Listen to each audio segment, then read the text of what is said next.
Perkenalkan, nama saya Iputu Yogi Putra Prastiawan dengan NIM 13031184083 dari IT 4203. Di sini saya akan menjelaskan materi pengganti UAS mata kuliah basis data lanjut yang diajar oleh Bapak Gede Agung Ari Wisudawan, Eskom MT, pada jurusan Teknologi Informasi, Fakultas Informatika di Telkom University. Di sini saya akan menjelaskan materi yang keenam, yaitu konsep ACID atau ACID.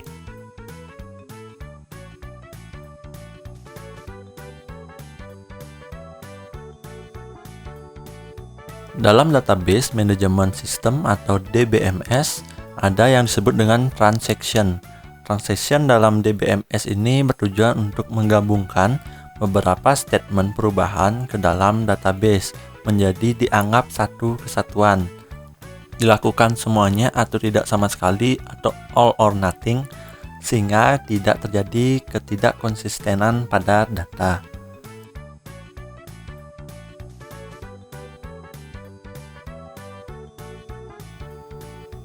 Transaksi mempunyai dua fungsi utama, yaitu yang pertama menyediakan reliabilitas. Artinya, jika terjadi kesalahan pada salah satu statement, maka seluruh perubahan akan digagalkan, sehingga data yang tersimpan benar-benar reliable atau dapat diandalkan.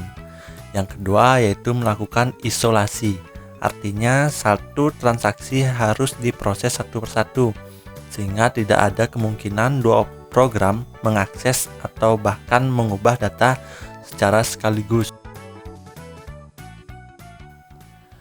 Nah, dalam transaksi ada 4 komponen utama, yaitu atomicity, konsistensi, isolation, dan durability, yang biasa disingkat dengan ACID atau ACID.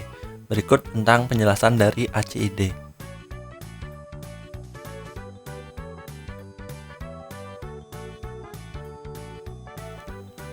Yang pertama yaitu atomicity, adalah suatu aturan di mana perubahan dilakukan secara keseluruhan atau tidak sama sekali, sehingga jika di tengah transaksi terjadi kegagalan nih, maka seluruh perubahan akan dibatalkan dan dikembalikan ke kondisi semula. Kegagalan di sini bisa terjadi karena aplikasi, karena sistem, ataupun database, dan selain sebagainya.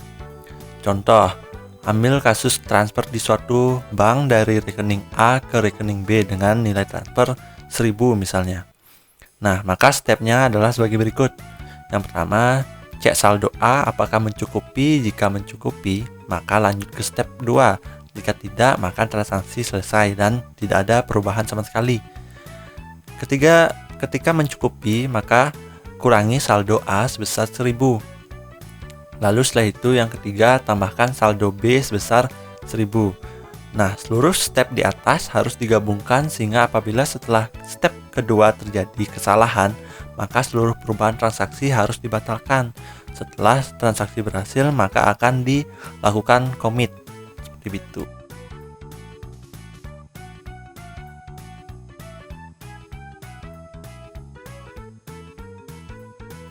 Yang kedua yaitu konsistensi atau konsistensi, menunjukkan konsistensi data yang ada setelah terjadi sebuah transaksi.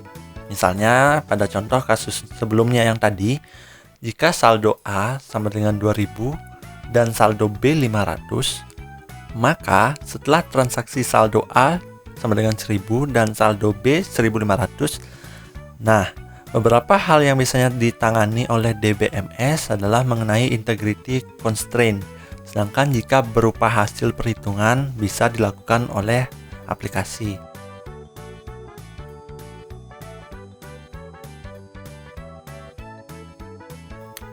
Yang ketiga yaitu isolation. Pada prinsip isolation, data yang sedang dilakukan perubahan tidak boleh diakses oleh lebih dari satu operasi. Nah, nanti hanya satu saja yang bisa mengakses data tersebut.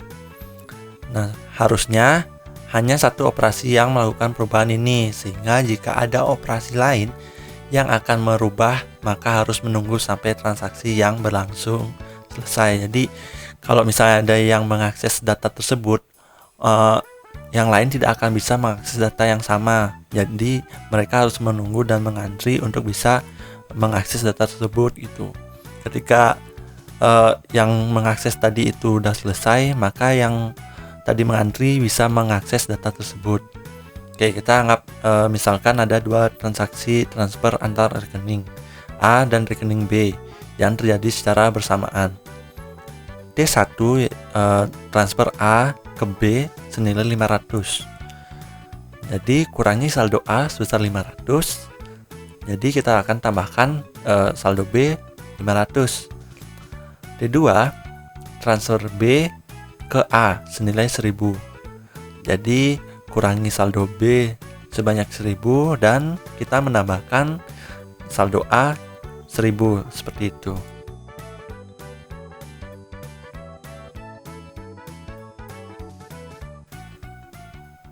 Nah, bayangkan jika transaksi tersebut terjadi secara bersamaan dan diproses tanpa isolasi, sehingga akan terjadi kurangi saldo A sebesar 500, menambahkan saldo B 500, mengurangi saldo B 1000, dan menambahkan saldo A sebanyak 1000. Jika terjadi kegagalan pada T1, maka data akan tidak konsisten sebab pada T2 sudah mengganti menambahkan saldo pada B. Demikian pentingnya isolasi ini sehingga data tidak akan bisa diakses secara bersamaan oleh lebih dari satu operasi.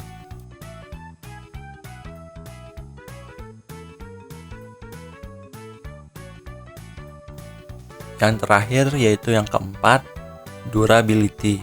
Kemampuan DBMS untuk menyimpan data transaksi yang terjadi, sehingga jika terjadi kegagalan, DBMS menjamin bahwa data transaksi yang telah tersimpan tidak akan hilang.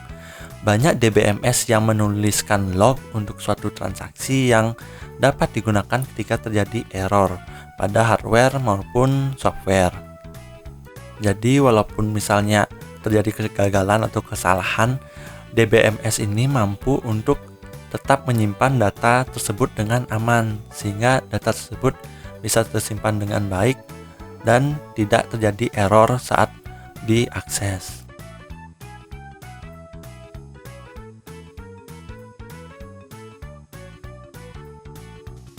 Itulah penjelasan saya mengenai materi ini. Semoga kalian paham dan mengerti tentang penjelasan saya. Mohon maaf jika ada salah kata atau sebagainya. Terima kasih.